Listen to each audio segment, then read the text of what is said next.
이번 한 주간 영적 싸움에서 많이 승리하셨습니까? 아니면 얻어맞고 지금 눈싸움에 그게 오셨습니까? 어쨌든 간에 여러분들이 이 자리에 오셨다라는 것은 승리하셨다라는 소리입니다. 우리가 어떤 싸움을 싸우든지 간에 신앙, 성도의 그 결과는 이미 승리가 확정되어 있는 것입니다. 우리가 싸워야 될 싸움은 그 승리를 이미 이뤄 놓으셨다라는 사실을 확신하는 것과 또 그것을 확신하지 못하는 그것입니다. 사실은 속지 않는 싸움입니다.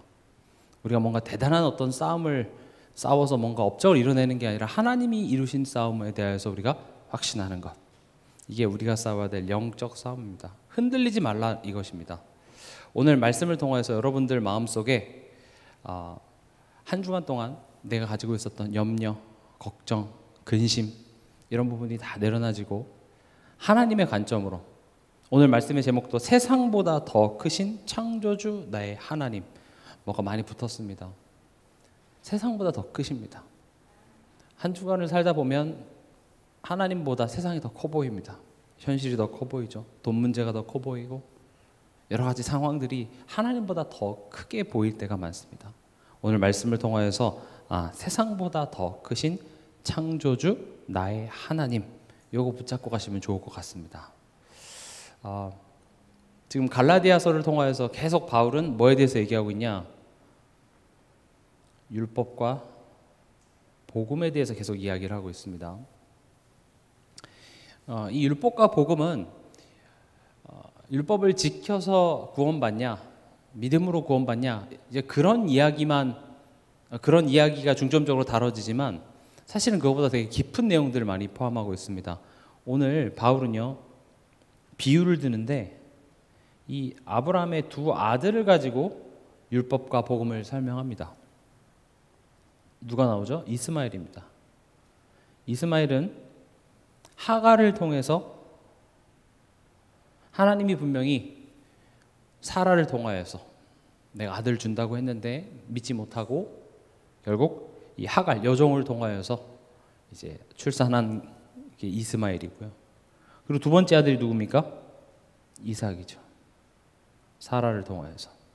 근데 이제 바울은 이 이스마엘, 이 아들을 율법에 비유하고요, 이삭을 복음에 비유합니다. 그러니까 이게 무슨 말인지 오늘 한번 생각해 봤으면 좋겠습니다.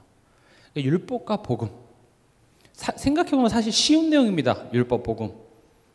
행위로 구원받습니까? 아니죠. 뭐 지켜서 구원받습니까? 아니죠. 오직 믿음으로 하나님의 은혜로 구원받습니다. 이걸 아는데 이게 단순히 그 정도 차원에서 이해되는 것이 아니라 이 율법이라는 것은요, 인간 중심으로 삶을 바라보는 것을 이제 율법주의 이렇게 얘기를 하고요. 복음은 하나님 중심으로 보는 것입니다.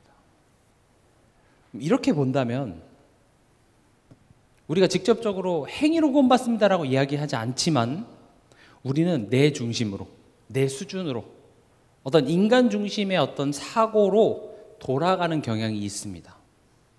그래서 우리는 이 갈라디아 교회 성도들처럼 처음에는 은혜고 감사하고 하나님 땡큐 하지만 점점 내 중심적으로 삶을 바라보는 쪽으로 돌아가게 돼 있고, 바울은 지금 그것을 지적하는 겁니다. 보세요. 그럼 이 구원이라는 관점을 가지고 율법주의는 무엇을 얘기하는 겁니까?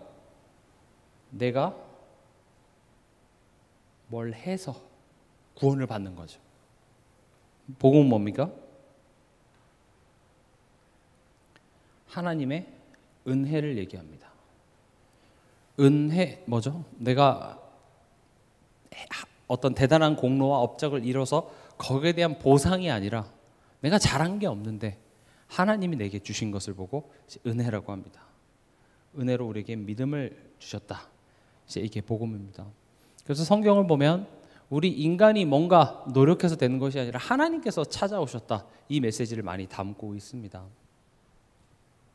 이번 주 1부 때도 굉장히 좀 중요한 얘기를 말씀드렸는데, 죄가 뭐라고 말씀드렸죠? 죄는 하나님의 선하심을 믿지 못하는 것입니다.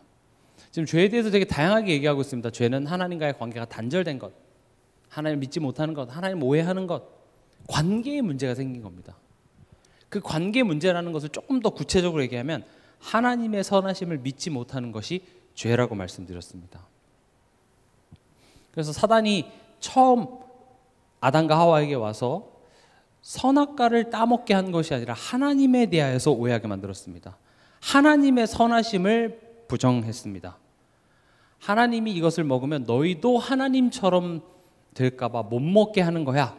그래서 창세기 3장은 또 모든 인간이 하나님을 떠나게 된 이유는 금단의 열매, 선악과를 따먹어서가 아니라 하나님의 선하심을 믿지 못하게 하는 사단의 거짓말이 우리의 생각 속에 들어왔습니다.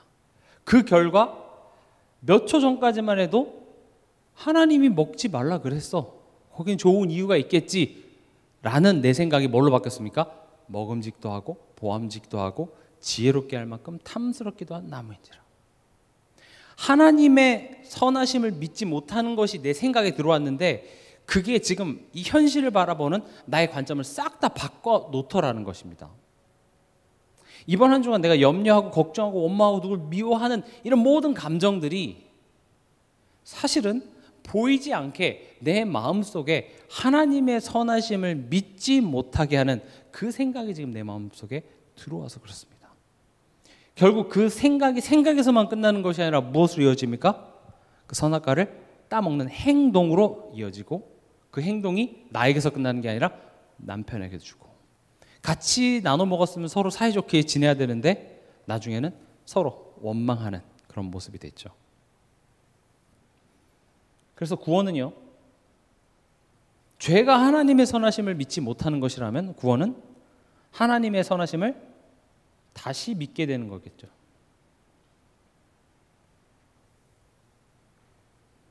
하나님의 선하심을 다시 믿게 되는 상태가 되는 것을 보고 구원 이렇게 얘기합니다. 그래서요, 행위로 구원받을 수 없고 믿음으로 구원받는다라는 말이 애초에 우리가 하나님의 선하심을 믿지 못한 것이 문제이기 때문에 다시 하나님을 믿어줘야 된다는 거죠. 그 선하심 믿어지는 그 상태로 돌아가줘야 된다. 이겁니다. 예를 들어서 어떤 사람과 저와 이렇게 관계가 안 좋아졌어요. 저 사람과 저 사이의 신뢰가 깨졌어요. 근데 제가 길을 갖다 휴지를 주었고 불쌍한 사람들을 도왔고 제가 무슨 행동을 하든지 간에 이 사람과 저와의 관계는 아무런 상관이 없겠죠. 포인트는 뭡니까? 이 사람과 그 신뢰를 회복해야 될 거 아니겠어요? 내가 믿을만 하다라는 것을 보여주고 그 사람이 그것을 다시 신뢰하는 그 관계 회복이 돼야 된다는 겁니다. 그래서 인간의 행위로 구원받을 수 없고 믿음으로만 구원받는다라는 것이 어떤 수단과 방법적인 내용에서만 이해될 것이 아니라 애초에 하나님의 선하심을 믿는 것, 다시 믿게 되는 것이 뭐라고요? 구원이라고요. 그래서 하나님께서 직접 하나님의 선하심을 우리에게 보여주셨습니다. 그걸 우린 십자가라고 얘기합니다.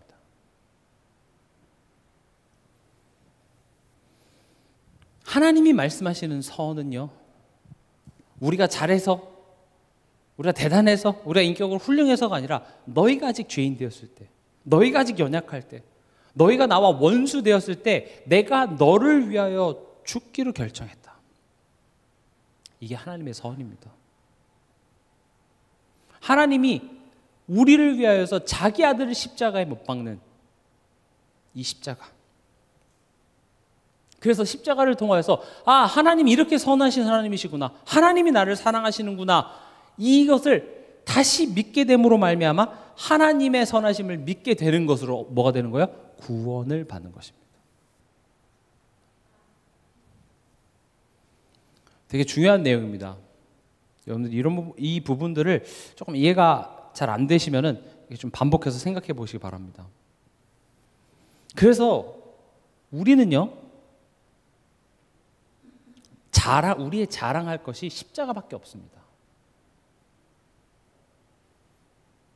십자가를 자랑한다라는 말은 나 십자가 있어, 뭐 십자가 목걸이 이걸 자랑하는 게 아니라 야, 하나님이 나를 사랑하셔. 하나님이 내 편이셔. 이걸 자랑하는 겁니다.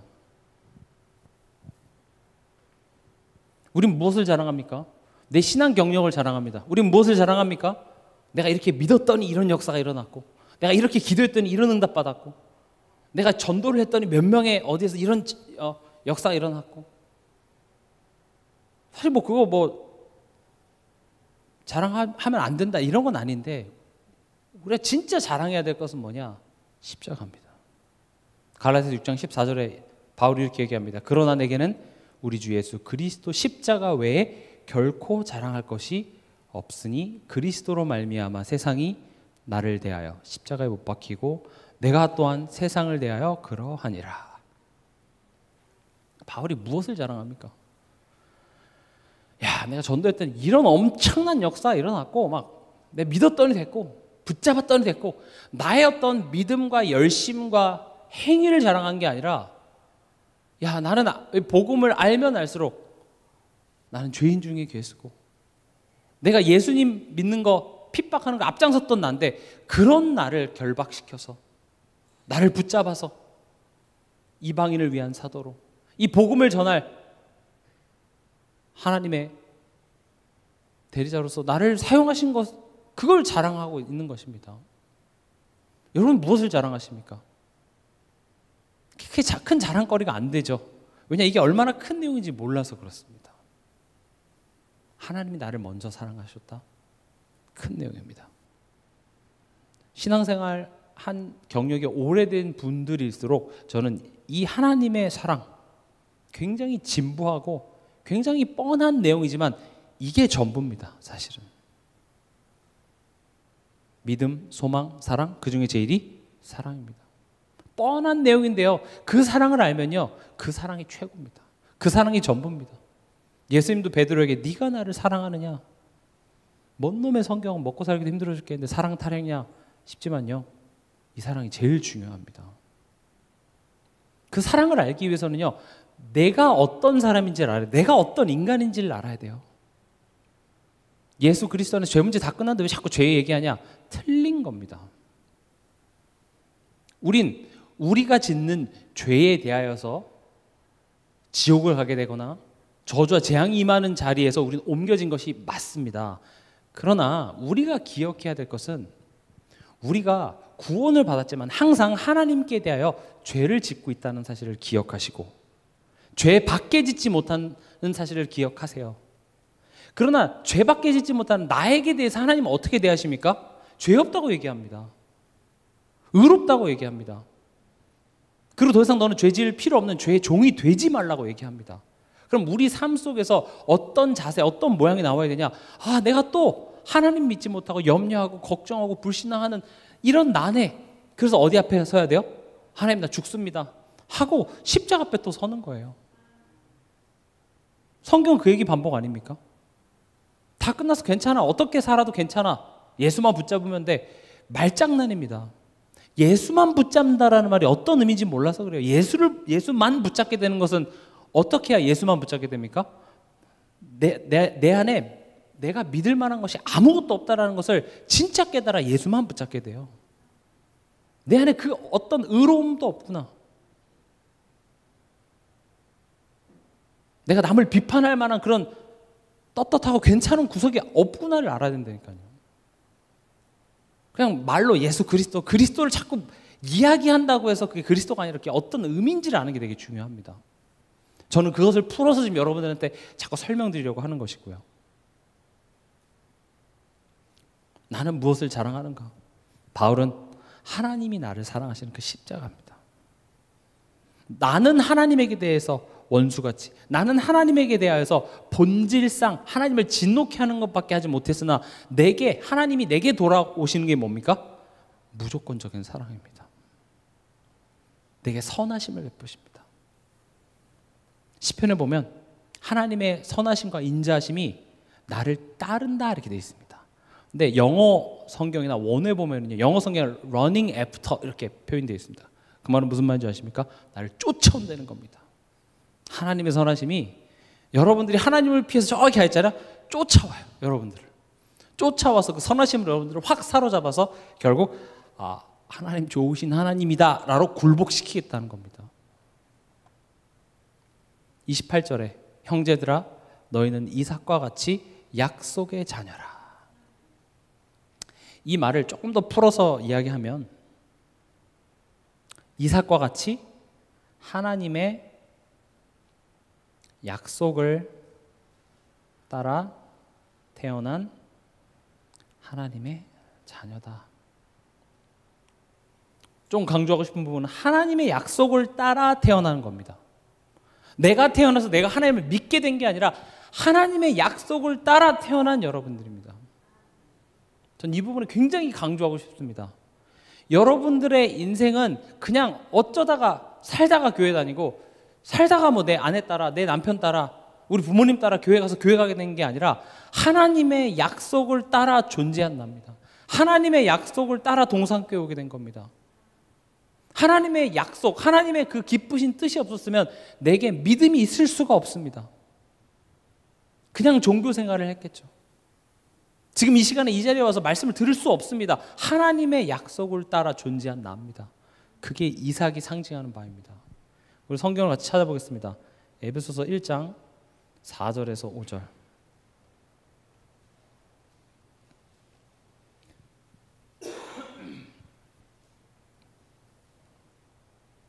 같이 읽겠습니다. 곧 창세 전에 그리스도 안에서 우리를 택하사 우리로 사랑 안에서 그 앞에 거룩하고 흠이 없게 하시려고 그 기쁘신 뜻대로 우리를 예정하사 예수 그리스도로 말미암아 자기의 아들들이 되게 하셨으니. 지금 우리가 방금 읽은 이 성경 구절에서 주어가 누굽니까? 누가 지금 하겠다는 거예요? 하나님이에요. 하나님께서 창세 전에 하나님의 그 기쁘신 뜻대로 하나님께서 나를 예정하사 예수 그리스도로 말미암아 하나님의 자녀가 되게 하셨대요. 주어가 누구예요? 하나님입니다. 제가 왜 이걸 강조하냐? 이것을 우리가 인지하고 나의 삶을 바라보자고요. 이것을 인지하고 나의 현실을 바라보고 이것을 인지하고 나의 가정을 바라보시기 바랍니다. 그때 이게 새롭게 해석되시기 바랍니다. 실수입니까? 저주입니까? 아닙니다. 때로는 하나님께서 바벨론에 포로되게 하셨습니다.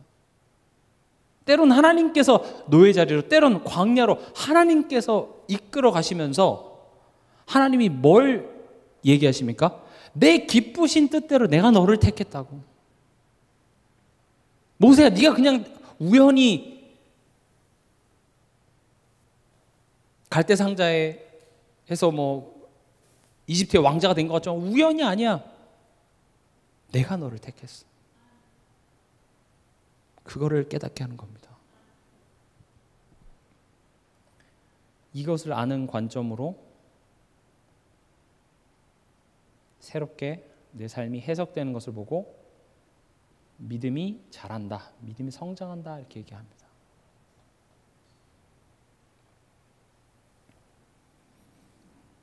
말씀은 이것을 계속 우리에게 장려하고 있습니다. 너는 그냥 존재하는 게 아니야. 넌 그냥 살아내기 위해서, 살기 위해서 일하기 위해서 사는, 먹고 싸기 위해 사는 그게 전부가 아니야. 하나님의 기쁘신 뜻 가운데 내가 너를 택하였고 너가 예수 그리스도를 믿는 그 연약한 믿음조차도 하나님께서 심으셨기 때문에 거기에 존재한다.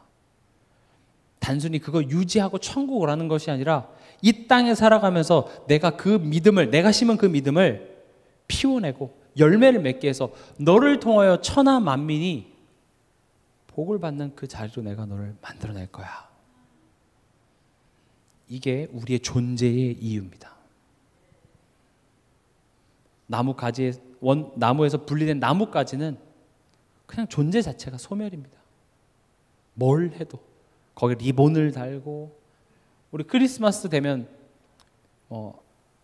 한국은 이제 플라스틱으로 된 그 모조 나무로 많이 사용하지만 영미권에서는 이제 진짜 나무를 이렇게 갖다가 하거든요. 그래서 그 크리스마스 트리를 위하여서 크리스마스 그 나무를 이렇게 재배하는 농장도 어마어마합니다. 아무리 거기에다가요 이쁜 장신구를 달고 불을 해도요 결국 그 나무는 어떻게 됩니까? 죽습니다. 결국 그 분쇄기에 다 갈아져서 톱밥이 되거나 아니면 이렇게 압축해서 가구의 재료가 되는 것밖에 그 미래는 결정되지 않습니다. 그러나 우리는 원래 그랬던 운명인 우리가 누구에게 지금 접붙임 됐습니까? 그리스도께 접붙임이 됐습니다. 내가 기분 나쁘고 좋고 내가 화려하고 덜 화려하고 목적이 다릅니다. 누구는 크리스마스 트리는 막 그 크리스마스 시즌에 막 화려하게 막 드러나지만 나는 고작 지금 이 사과나무에 붙어 있어서 보잘것없어 보이죠? 아닙니다. 열매를 맺을 것입니다. 자라날 것입니다. 거기에 많은 새들이 깃들어서 쉬고 갈 것입니다. 이것이 하나님 나라의 일, 즉 하나님이 내 인생을 통하여서 하고자 하시는 일입니다. 그래서 여러분들의 인생을 가벼이 생각하지 마시기 바랍니다. 이놈의 집구석 이렇게 얘기하지 마시기 바랍니다. 내가 그때 미쳤지, 내가 왜 이런 집에 시집을 와서, 그런 소리 하지 마시기 바랍니다. 하나님은 실수가 없으신 하나님이십니다. 물론 우리가 실수했을 수 있습니다.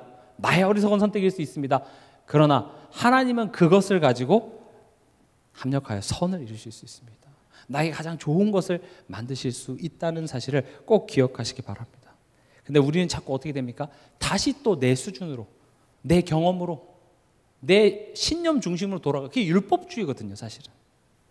그러니까 율법주의 하면 우리가 먼저 생각하는 게 이거 해라 저거 해라, 그것만 율법주의라고 생각하는데, 지금 바울이 갈라디아서를 통해서 이야기하고자 하는 바는 율법주의라는 것은 결국 내 중심으로 돌아가는 겁니다.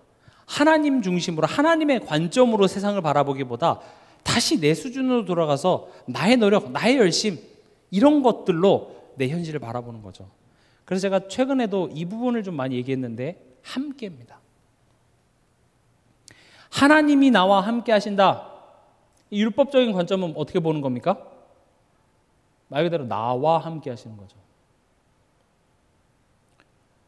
내가 가는 길에 도움 주시는. 그러나 복음의 관점으로 보면 뭡니까? 하나님께서 인도하시는 여정. 다시 말씀드리겠습니다. 우리가 하나님이 나와 함께 하신다 했을 때, 하나님이 나와 함께 한다는 걸 인지하는 것은 좋은 것입니다. 그러나 지금 내가 가고자 하는 길, 내가 이루고자 하는 어떤 목표와 꿈 속에 하나님이 이렇게 내게 역사하시는 것으로 생각한다고요. 그럼 어떻게 할 때 역사하시는지에 대한 비법들을 성경을 통해서 우리는 찾죠. 아, 이 인물이 이렇게 축복받은 거 보니까 이렇게 했구나, 언약을 붙잡았구나, 하루에 3번을 기도했구나, 금식을 했구나. 그런 식으로 내 목적을 이루기 위해서 내가 뭔가 열심히 하는 방향으로 나타나는 것을 보고 율법적인 관점이라고 얘기합니다. 그래서 저는 성경을 보면서, 우리 예전에 뭐 7 렘넌트 이렇게 얘기했는데, 저는 그 인물들이 대단하다고 얘기하는 게 아니라 그 인물들을 만들어내신 하나님을 우리가 봐야 된다고 저는 계속 강조했습니다. 아브라함이 대단한 게 아닙니다. 바울이 대단한 게 아닙니다. 하나님이 그 인물을 어떻게 만들어내셨는지. 그래서 성경을 보면 그 인물이 얼마나 대단한지 우상시 되어 있지 않고요. 아니, 이렇게 훌륭한 인물이 왜 그런 짓을 했지? 왜 다윗이 남의 아내를 범했지? 왜 아브라함이 지 아내를 누이라고 속였지? 특히 뜬금없는 그런 장면들이 나온다니까요. 하나님은 그런 사람들을 인도해 내십니다. 만들어 가십니다. 하나님이 나와 함께 하신다는 말은 내가 원하는 길을 가는 데 있어서 내가 하나님한테 어떻게 하냐에 따라서 하나님이 나를 협조를 잘 해주시고 안 해주시고가 바뀌는 게 아니라, 애초에 하나님이 지금 내 인생을 끌고 가고 있다니까요. 나를 만들기 위해서 필요하다면 핍박 있고 어려움 있고 고난이 있는 그 광야길을 허락하시기도 하세요. 내 마음을 격분케 하는 분인날을 내게 딱 붙여갖고 눈만 뜨면 싸움이 시작이 되는 그런 가정, 하나님이 허락하셨더라고요. 하나님께서 한나를 임신하지 못하게 하심으로 뭐예요? 하나님이 복주해야 되는 거 아니에요? 그래서 사무엘상은요, 어떻게 하면 임신하냐, 어떻게 했더니 사무엘을 낳냐의 포인트가 있는 게 아니라 하나님께서 한나를 만들어 가시더라. 사무엘의 어머니로 준비하게 하시기 위해서 하나님이 일하시더라. 이렇게 보는 것입니다. 하나님이 나와 함께 한다라는 것은 엄청난 말입니다. 임마누엘, 하나님이 나와 함께 하신다. 그래서 하나님은 여러분들을 단 한순간도 떠나신 적이 없습니다. 내가 잘하면 하나님이 나와 함께 하시고 내가 못하면 하나님 멀어지십니까? 만약 그게 맞다면 하나님 우리와 단 한순간도 함께 할 수 없습니다. 우리가 뭐 얼마나 잘한다고요? 우리는 하나님한테 잘하지 못합니다. 오늘 죽어서 지옥 가도 하나도 우리는 억울합니다라고 말할 수 없을 정도로 우리는 하나님 앞에 계속 죄밖에 짓지 못합니다. 심지어 죄인의 그 죄의 종노릇 하지 말라라는 내용을 다 알아도 또 돌아가는 게 우리예요. 그러나 그런 우리를 하나님께서는 예수를 죽은 자 가운데서 부활하셨듯이 그 부활의 영이 나와 함께 하셔서 우리의 죽을 몸 또한도 어떻게 한다고요? 살리시겠다고 약속합니다. 그래서 성령이 지금 우리와 함께 계십니다. 때론 그 풍랑 앞에서, 어려움 앞에서 사람들이 여러 가지 말과 비교의식 뭐 이런 것들이 우리 막 흔들어 놓을 때 성령께서 우리 마음속에서 말합니다. 바울아, 두려워하지 말라. 네가 가이사 앞에 서야겠고, 그 말이 뭡니까? 넌 가야 할 길이 있어. 내가 모르는 바가 아니야. 그래서 여러분들이 힘내시기 바랍니다.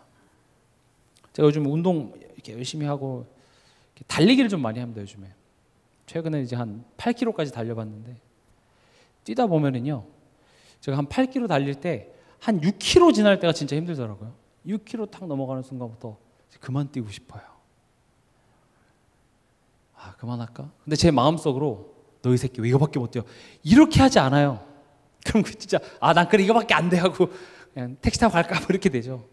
근데 제 마음속에 운동을 할 때 마음에 괜찮아. 좀 내가 좀 빠르면 천천히 가면 되지.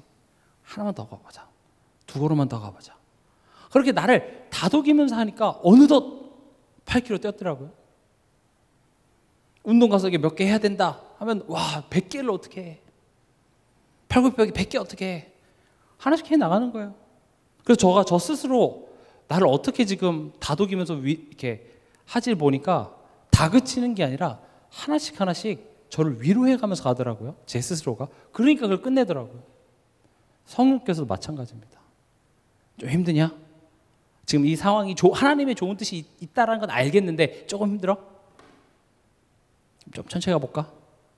좀 페이스를 낮춰볼까? 잠깐 쉬었다 갈까? 그러나 성령이 절대 하지 않는 게 있습니다. 포기해. 이거 절대 안 합니다. 여러분들에게 주어진 이 신앙의 여정, 신앙의 경주를 절대 포기하지 마시기 바랍니다.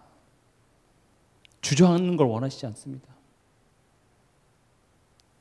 엘리야가 죽여주시옵소서.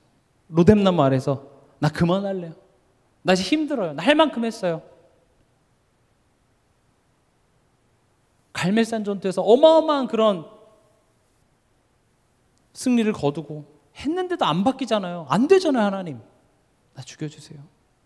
하나님이 알았다 하고 삐져서 가신 게 아니라 어떻게 합니까? 힘내라고 먹을 것을 주십니다. 아마 이렇게 천사들에게 주물러줬을 수도 있어요. 그래서 얘기하죠. 너가 아직 할 일이 남아있어. 아직 바알에게 무릎 꿇지 않은 제자들이 있어. 엘리사를 세워야 돼. 그 경주를 포기하지 말라고 합니다. 우리 또한도 지금 그런 경주를 가고 있습니다. 주저앉지 마시기 바랍니다. 힘드시면 잠깐 쉬어가는 괜찮습니다. 그러나 포기하지 마시기 바랍니다. 여러분들을 향한 그 의의 면류관이 다 예비되어져 있습니다. 이건 얼마나 빨리 가냐의 싸움이 아니라 여러분들이 그것을 완주하냐의 싸움입니다. 성령이 여러분들의 페이스메이커가 돼서 옆에서 여러분들과 지금 함께 달리고 있다는 사실을 꼭 기억하시기 바랍니다.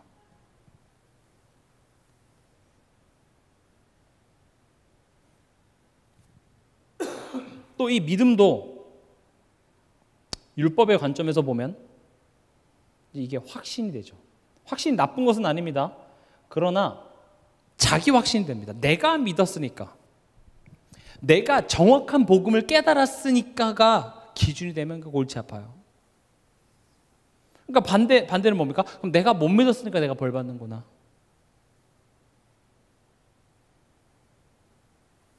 그러니까 우리가 자꾸 이제 성경을 보면서 어떤 인물들이 잘된 비법들을 자꾸 찾는데 결국 이런 확신을 자꾸 하다 보면은요, 하나님을 내 수준에 가두게 됩니다. 내 확신, 내가 믿는 것, 내가 생각하는 것. 우리는 항상 하나님은 내 생각보다 더 하신다는 걸 열어놔야 돼요.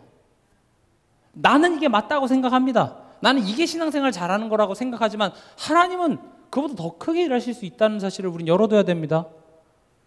바울도 확신이 굉장한 확신의 사람이었죠. 어떤 거였습니까? 예수, 저 이단 아니야. 나사렛에서 어떻게 선한 것이 날 수 있겠어? 그래서 나름 하나님을 사랑하고 하나님을 위한다고 하면서 뭘 했습니까? 예수 믿는 사람을 핍박하는 거 가장 앞장서는 일을 했다고요. 우리 또한도 그럴 수 있습니다. 근데 이 믿음은 복음적으로 보면 뭡니까? 신뢰입니다. 확신이 나쁘다는 말이 아닙니다. 우린 이 믿음이 흔들리지 않는 그 굳건한 확신을 해야 되나, 더 중요한 건, 확신보다 더 중요한 건 뭡니까? 신뢰입니다. 신뢰라는 말은 내 생각보다 더 크신 하나님입니다. 내가 이해할 수 없는 상황 속에 하나님이 더 크게 일하신다. 요거 신뢰할 수 있도록요. 나는 내가 잘 믿는다고 하는 나만의 확신대로 다 했는데 때로는 하나님이 문제를 허락하시기도 합니다. 어려움 허락하시기도 합니다. 나 하루에 3번씩 기도했는데, 나 주일 한 번도 안 빠졌는데, 이번 주에 목사님 하라는 거 다 했는데, 헌금도 했는데, 11조도 했는데, 내가 이거 다 했고 내가 하나님한테 할 만큼 했는데 왜 이런 문제가 찾아오지? 거기에 대해서 갈등하는 거 보고 내 확신 속에 빠져 있는 거예요. 신뢰는 뭐냐? 하나님은요 더 하실 수 있는 거예요.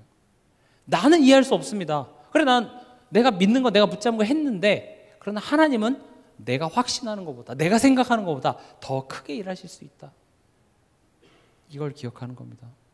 그래서 우리가 예전에 언약 붙잡아라 했을 때 포인트는 내가 붙잡았다, 나의 이 붙잡은 노력, 나의 행위가 포인트가 아니라 언약이 뭡니까? 하나님이 우리에게 하신 약속입니다. 하나님이 우리에게 약속을 하신 이유는 그냥 이렇게 역사를 하셔도 되는데 꼭 약속을 하시고 그래서 지키시는 것을 왜 보여줍니까? 나 믿을만 하다라는 말이거든요. 그렇죠? 그냥 주시면 되잖아요. 하나님 돈 필요합니다. 땡 하고 돈이 툭 떨어지면 좋은데 그렇게 되지는 않죠. 아들 주세요. 그래, 아들 하고 바로 응애하고 태어나면 좋겠는데 안 줘요. 항상 먼저 말씀을 하시고 그 말씀을 하나님께서는 이뤄내시는 그 사이에 텀이 있습니다. 왜 그러냐? 하나님께서 강조하고 싶은 것은 나 믿을 만해, 나 신실한 하나님이야. 그러니까 오늘 읽었던 27절 한번 보겠습니다. 27절 보시면요, 기록된 바 잉태하지 못한 자여 즐거워하라, 산고를 모르는 자여 소리질러 외치라. 이는 홀로 사는 자의 자녀가 남편 있는 자의 자녀보다 많음이라 하였으니. 그냥 읽지 마시고 한번 자세히 보시면 되게 말도 안 되는 소리입니다. 잉태하지 못했는데 즐거워하래요. 말이 됩니까? 산고를 모르는데 소리질러 외치래요. 그리고 더 말이 안 됩니다. 홀로 사는 자의 자녀가 남편 있는 자의 자녀보다 많음이라 하였으니. 이해가 되십니까? 우리는 내가 하나님을 이렇게 열심히 믿었고 내가 꽉 붙잡았는데 왜 나는 잉태하지 않습니까?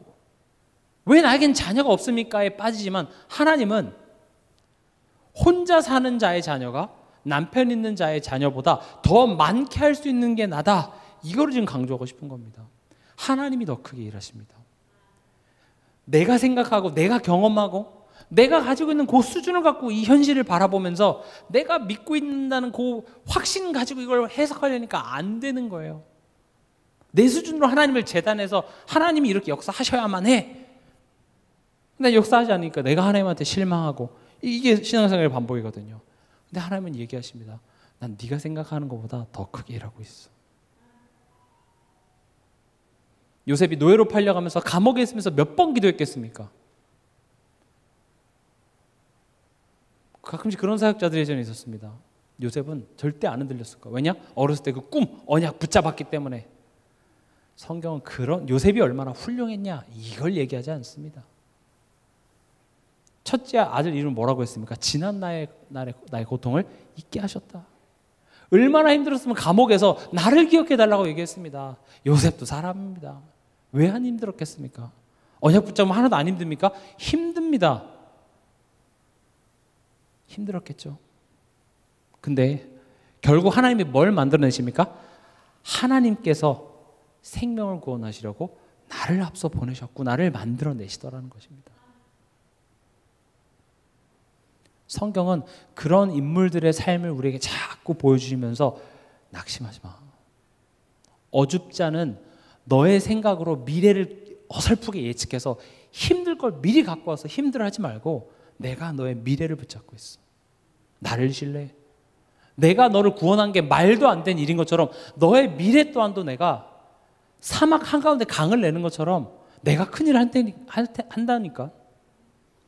왜 딱 너의 수준, 너의 안목만을 가지고 지금 내가 할 일을 딱 제안을 하니 나는 큰 거 하고 있어. 준비하고 있어. 그래서 오늘 말씀의 제목을 고백하시기 바랍니다. 세상보다 더 크신 창조주 나의 하나님.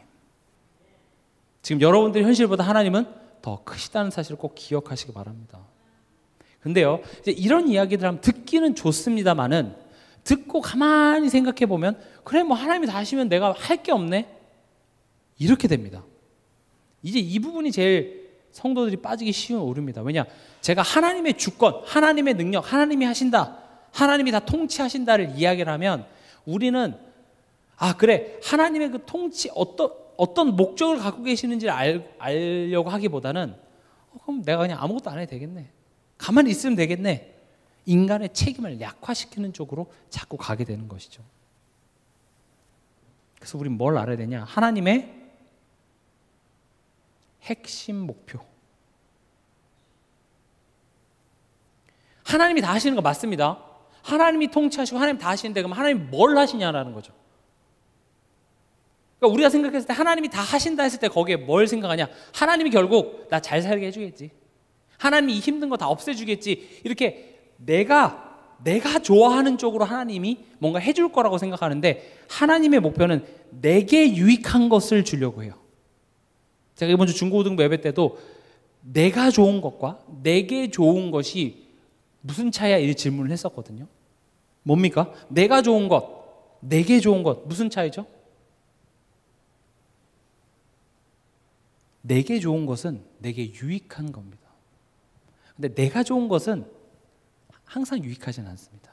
내가 좋은 것은 밤늦게 치킨 먹고 운동하라고 누워서 아이스크림 먹으면서 재밌는 영화 보고 게임하고 일 안 가고 이게 내가 좋은 것이죠. 그러나 그건 내게 좋지 않습니다. 그러니까 하나님이 알아서 다 하신다, 하나님이 책임지신다, 이런 말이 듣긴 좋아도 그럼 하나님이 뭘 하고자 하느냐 이걸 알기를 힘써야 됩니다. 하나님의 핵심 목표,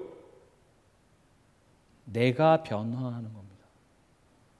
매우 중요합니다. 하나님이 지금 여러분이 변하길 원합니다. 하나님 다 알아서 하셔. 난 가만히 있을 거야.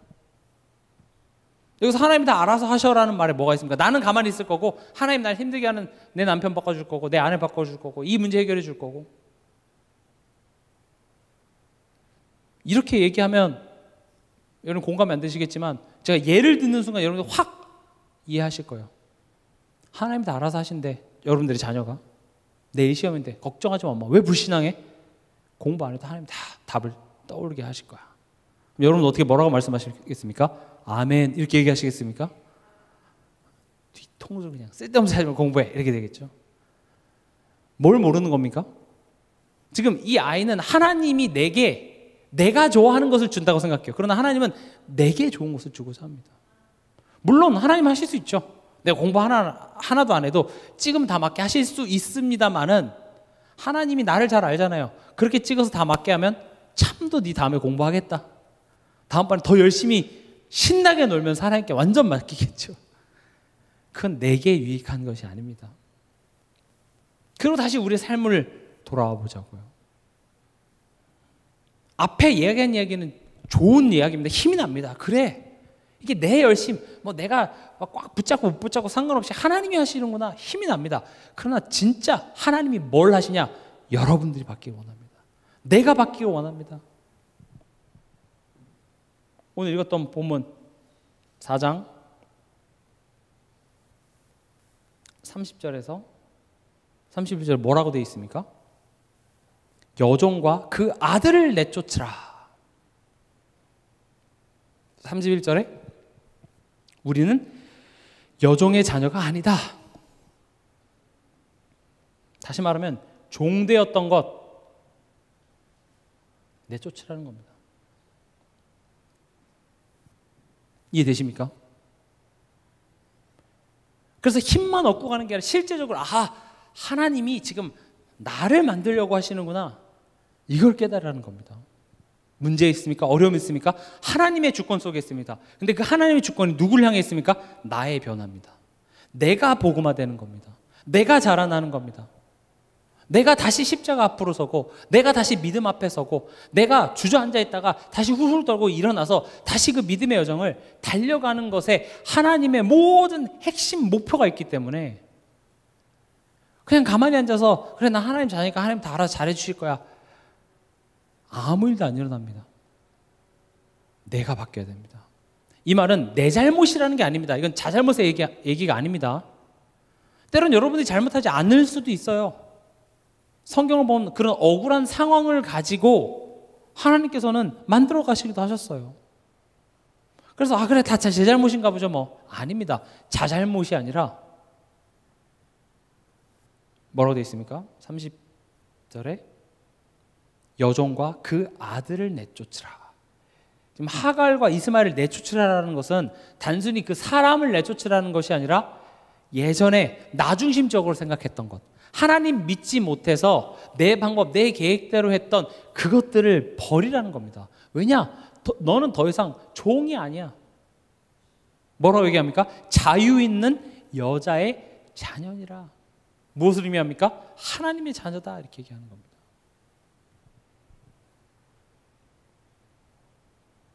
내가 변하기를 원합니다. 갈라디아서 5장 1절, 그 다음 장이죠.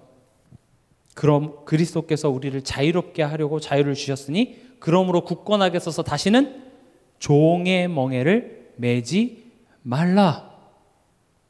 이게 신앙생활입니다.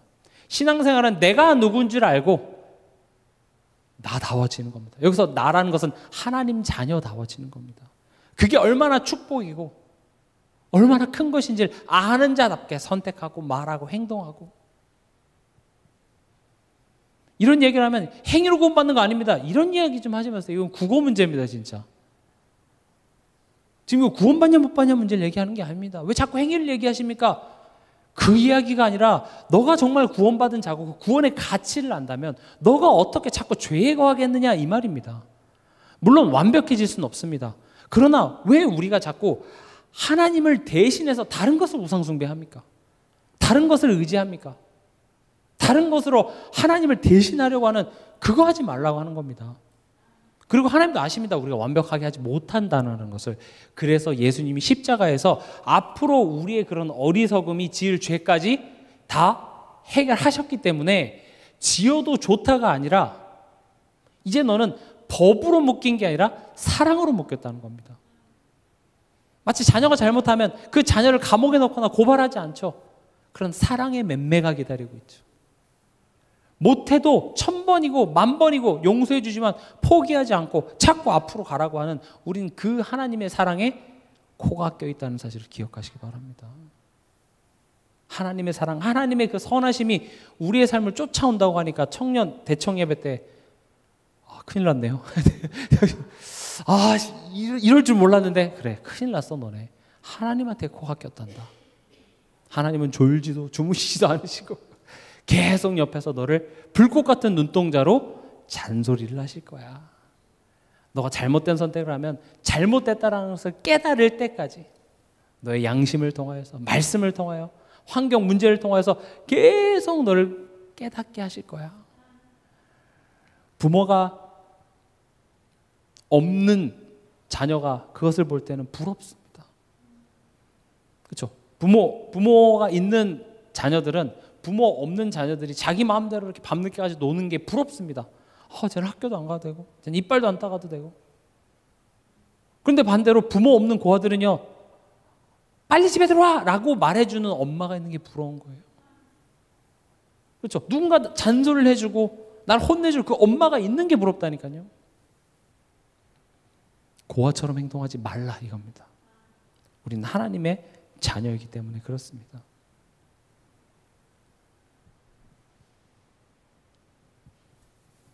그래서 좀 실질적인 예를 들어보면 지금 어떤 상황이 좀 잘못되고 있습니다. 안 좋은 상황입니다. 그러면 하나님이 다 알아서 하시겠지. 그럼 뭐 나한테 안 좋은 거면 하나님이 알아서 빼주시겠지. 맞는 말이지만 틀린 말입니다. 우리는 그냥 그렇게 가만히 있으면 하나님 다 알아서 해주실 거라고 생각해요. 근데 제가 뭐라고 했습니까? 하나님의 관점이 누구한테 있다고요? 나에게 있다는 겁니다. 그러니까 어떤 안 좋은 상황에서요, 우리의 관점은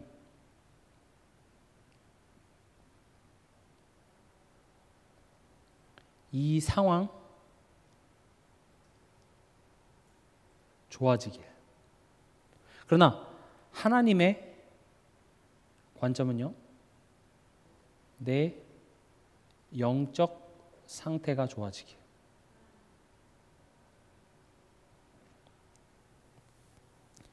제가 말씀드렸죠. 영적 상태가 뭡니까? 이거 자꾸 설명해 주셔야 됩니다. 영적 상태라고 이렇게 얘기하면은요, 내 영혼의 질이 좀 안 좋은가? 이렇게 생각하는 사람이 있어요. 내가 태어나기를 내 영이 조금 내 별론가? 그래서 막 찬양하면서 막 눈물 흘리는 사람이 저 영혼이 되게 촉촉한가 보다. 난 저렇게 못 태어났는데, 이게 영혼의 어떤 질이라고 생각하는 경우가 많다니까요. 영적 상태라는 말은 무슨 말이냐면, 영적이 뭐라고요? 하나님과의 관계라고 무조건 생각하라고 했죠. 내가 지금 하나님과의 관계가 어떤지를 지금 생각하라는 겁니다. 어떻게 할 수 있습니까? 내 마음, 내 생각, 이게 하나님과의 관계를 어떤지를 보여주는 어떤 점검표가 된다니까요. 왜냐, 우리 하나님과의 관계가 어떤지 어떻게 알아요? 그래서 제가 자주 드는 예가 있잖아요. 자동차에 기름이 떨어지면 내가 그 기름 탱크를 확인하진 않아도 어떻게 할 수 있습니까? 불이 들어오죠. 불이 들어오는 것을 통하여서 자동차 기름 탱크에 기름이 떨어졌음을 알 수 있죠. 그 불이 들어오니까 그걸 테이프로 막는다고 되는 게 아니라 어떻게 합니까? 주유소를 가서 그 기름 탱크를 채웁니다. 마찬가지로 하나님과 나와의 관계가 어떤지 알 수가 없죠. 근데 성경은 염려하지 말라, 걱정하지 말라, 두려워하지 말라, 원망하지 말라, 이런 이야기들을 통하여서 내가 지금 염려를 하고 있네, 내가 지금 분노에 사로잡혀 있네. 이것은 단순히 저 사람과 나와의 문제이기 전에 내가 지금 하나님을 신뢰하지 못하는 문제이기 때문에 뭘 하라고 합니까? 내가 다시 하나님 앞에 돌아가야 되는 겁니다. 그러니까 안 좋은 상황 속에서 하나님이 알아서 하시겠지, 가만히 있어도 하나님이 저 날 힘들게 하는 사람 해결해 줄 거고 이 문제 결국 다 잘 될 거야, 맞는 말이지만 틀린 말도 됩니다. 왜냐? 하나님은요, 이 상황이 좋아지는 것에 관심이 있다기보다는 때로는 좋은 상황도 안 좋게 만들어서 내 영적 상태가 좋아지길 바라는 것이 하나님의 관심입니다. 그렇다면 우리 가정의 형편이 나아지길 바랍니다, 하나님이 알아서 해주시겠지 보다 이 상황을 통해서 하나님이 지금 내게 무엇을 말씀하시고자 하는지를 질문하는 게 더 중요하겠죠. 그래서 결국 내가 병해야 됩니다.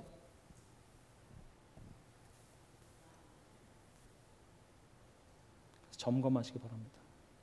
뭘 점검합니까? 나의 영적 상태.